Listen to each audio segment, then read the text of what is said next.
दोस्तों, दुनिया गाजा को नजरअंदाज करती रही और गाजा के ऊपर सभी ने जुल्म किया, यहाँ तक कि उन लोगों को भी जालिम माना जाएगा जो इन सब चीज़ों को रोक सकते थे लेकिन जानबूझकर इसको नहीं रोका। गाजा में जो मुसलमानों का, मासूम फिलिस्तीनियों का जिनोसाइड हो रहा था, उसे ना रोकने वाले भी उस जुर्म में पूरे शरीक हैं। पूरा के पूरा यूरोप इजराइल के साथ कंधे से कंधा मिलाकर खड़ा रहा इस जिनोसाइड में। जैसा कि आप और हम सब जानते हैं कि यूरोप कंट्रीज हमेशा से ही इजराइल को सपोर्ट करती है, क्योंकि वो भी कहीं ना कहीं अमेरिका से मिली जुली हुई है। इसीलिए दोस्तों, अब जब गाजा को सबने नजरअंदाज कर दिया तो इन नजरअंदाज करने वालों पर आ गया खतरनाक कहर। पूरे यूरोप में मच गया हाहाकार। यूरोप इजराइल में लगा रहा और उसके घर में ही अचानक से कांड हो गया। क्या हुआ कांड और क्या हुआ है, ये सब जानते हैं आज की इस वीडियो में। तो आपसे बस इतनी सी गुजारिश है कि आप इस पूरी वीडियो को एंड तक जरूर देखिएगा और हमें कमेंट सेक्शन में अपनी राय बिल्कुल दीजिएगा।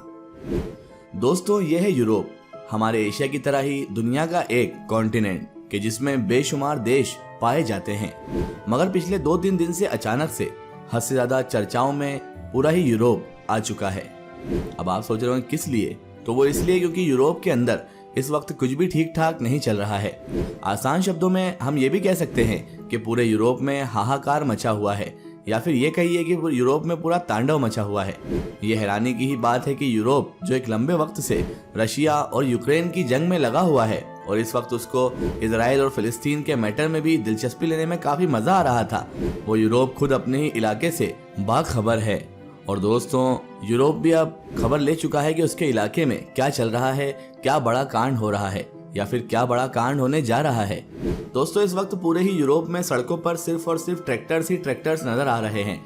हर तरफ सड़कें जाम पड़ी हुई हैं। पुलिस और बाकी सिस्टम भी कुछ भी कर पाने में, यानी कि इन तमाम चीजों को कंट्रोल कर पाने में असमर्थ नजर आ रहे हैं। ये दरअसल यूरोपियन किसानों का वो प्रोटेस्ट है कि जो शुरू तो बहुत पहले ही हो गया था, लेकिन इसको हद से ज्यादा इग्नोर किया जा रहा था। और यूरोप की लगभग सभी हुकूमत अपने लोगों के इस मुद्दे को छोड़कर, इस परेशानी को छोड़कर रशिया, यूक्रेन, इजराइल, फिलिस्तीन यानी दुनिया भर के मुद्दों पर ध्यान दे रही थी। मगर जैसे जैसे हुकूमतों ने इसको इग्नोर किया, वैसे वैसे हर गुजरते दिन के साथ लोगों का गुस्सा बढ़ता ही चला गया। और अब ये प्रोटेस्ट इतना ज्यादा बढ़ गया है दोस्तों, और इतना ज्यादा तेज हो चुका है कि हर चीज आउट ऑफ कंट्रोल नजर आ रही है। वैसे तो इस तरह की खबरें हमारे पास पिछले कई दिनों से लगातार आ रही थी कि यूरोप में किसानों ने अपने ट्रैक्टर्स की मदद से वहां के बड़े बड़े सड़कों को जाम कर दिया है। वो अपनी बड़ी बड़ी गाड़ियों में ढेर सारी मिट्टी ले जाकर सड़कों पर डाल रहे हैं। जी हाँ दोस्तों, और उनको ब्लॉक कर रहे हैं। इसके अलावा वहाँ के जो बड़े बड़े फूड आउटलेट्स हैं, यानी खाने के जो आउटलेट्स हैं, कि जैसा कि KFC, मैकडी और भी कई आउटलेट्स हैं, वो सारे ही, या फिर इस तरह की दूसरी जो चीजें हैं, वो सारी के सारी ही ये लोग अच्छी तरह से टारगेट भी कर रहे हैं दोस्तों। यानी कि पराली या फिर गोबर वगैरह ले जाकर इनकी शॉप्स वगैरह में डाल दे रहे हैं। लेकिन दोस्तों, अभी 2-3 दिन पहले ही अचानक से हालात उस वक्त और भी ज्यादा खराब हो गए और मामला ज्यादा भड़क गया कि जब इन किसानों के कानों में ये खबर पहुंची कि इनके सारे लीडर्स, यानी कि पूरा यूरोपियन यूनियन अब रशिया के खिलाफ यूक्रेन की मदद करने के लिए 50 बिलियन यूरोस का ऐलान करने वाला है।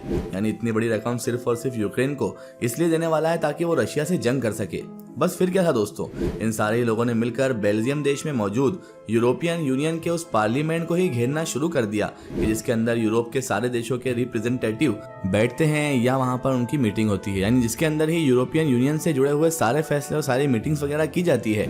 इन लोगों ने सबसे पहले तो यूरोपियन यूनियन के पार्लियामेंट को अपने बेशुमार ट्रैक्टर्स की मदद से चारों तरफ से घेरने की कोशिश की, और उसके बाद जब हालात और भी ज्यादा बिगड़ गए तो पुलिस ने बैरिकेड्स वगैरह लगाकर इन लोगों को रोकने की बेशुमार कोशिश की। मगर फिर इन लोगों को पुलिस भी नहीं रोक पाई और इन्होंने पार्लियामेंट के ऊपर अंडों की बरसात कर दी, यानी अंडों को ही फेंकना शुरू कर दिया। आगजनी भी हुई और जब हालात और भी ज्यादा पुलिस ने बिगड़ते हुए देखे तो फिर कंट्रोल करने के लिए सख्ती दिखाई। नतीजा ये हुआ कि दोनों के बीच क्लैश हो गया, यानी कि आपस में झड़पें हुई, और झड़पें इस लेवल की हो गई दोस्तों कि आसपास में जो स्टैचू वगैरह लगे थे वो तक टूटे हुए नजर आए। और यूरोप के किसान ये सब कुछ उस वक्त कर रहे थे कि जब उनके देश के लीडर अपने लोगों को छोड़कर यूक्रेन के बारे में डिस्कशन कर रहे थे, यानी यूक्रेन को रशिया के खिलाफ कितनी मदद दी जाए इस बारे में मीटिंग कर रहे थे।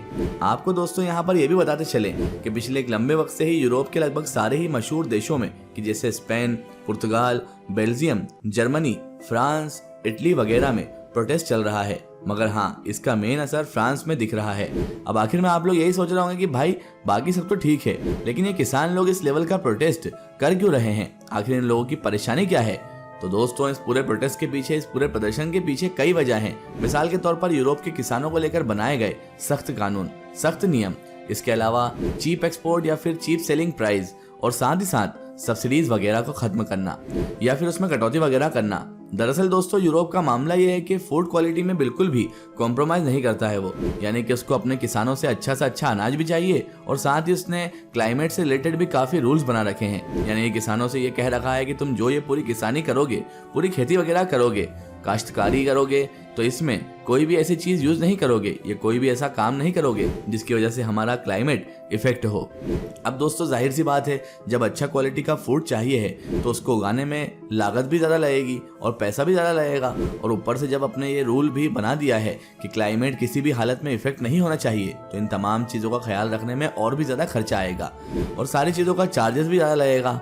महंगी किसानी करने के बाद जब ये सारे किसान लोग अपनी फसल को तैयार करके बेचने के लिए जाते हैं, तब इनको हद से ज़्यादा कम दाम मिलते हैं। अब आप लोग भी सोच रहे होंगे कि जब फूड अच्छा है, बिल्कुल अपर क्वालिटी का है, तो दाम तो ज़्यादा मिलना चाहिए ना। दरअसल वजह यह है कि यूरोप के ज़्यादातर देश आज भी यूक्रेन या इस तरह के ऐसे बहुत सारे देशों से अनाज खरीदते रहते हैं कि जो इनको हद से ज़्यादा कम दामों पर देते हैं। अब दोस्तों, जब ऑलरेडी ये यूक्रेन जैसे देशों से अनाज खरीदते रहते हैं, वहाँ से अनाज एक्सपोर्ट हो रहा है, तो लोकल लोग भी जब अपना अनाज बेचने की कोशिश करेंगे तो उनको कम दामों पर ही देना पड़ेगा, वरना उससे कौन लेगा।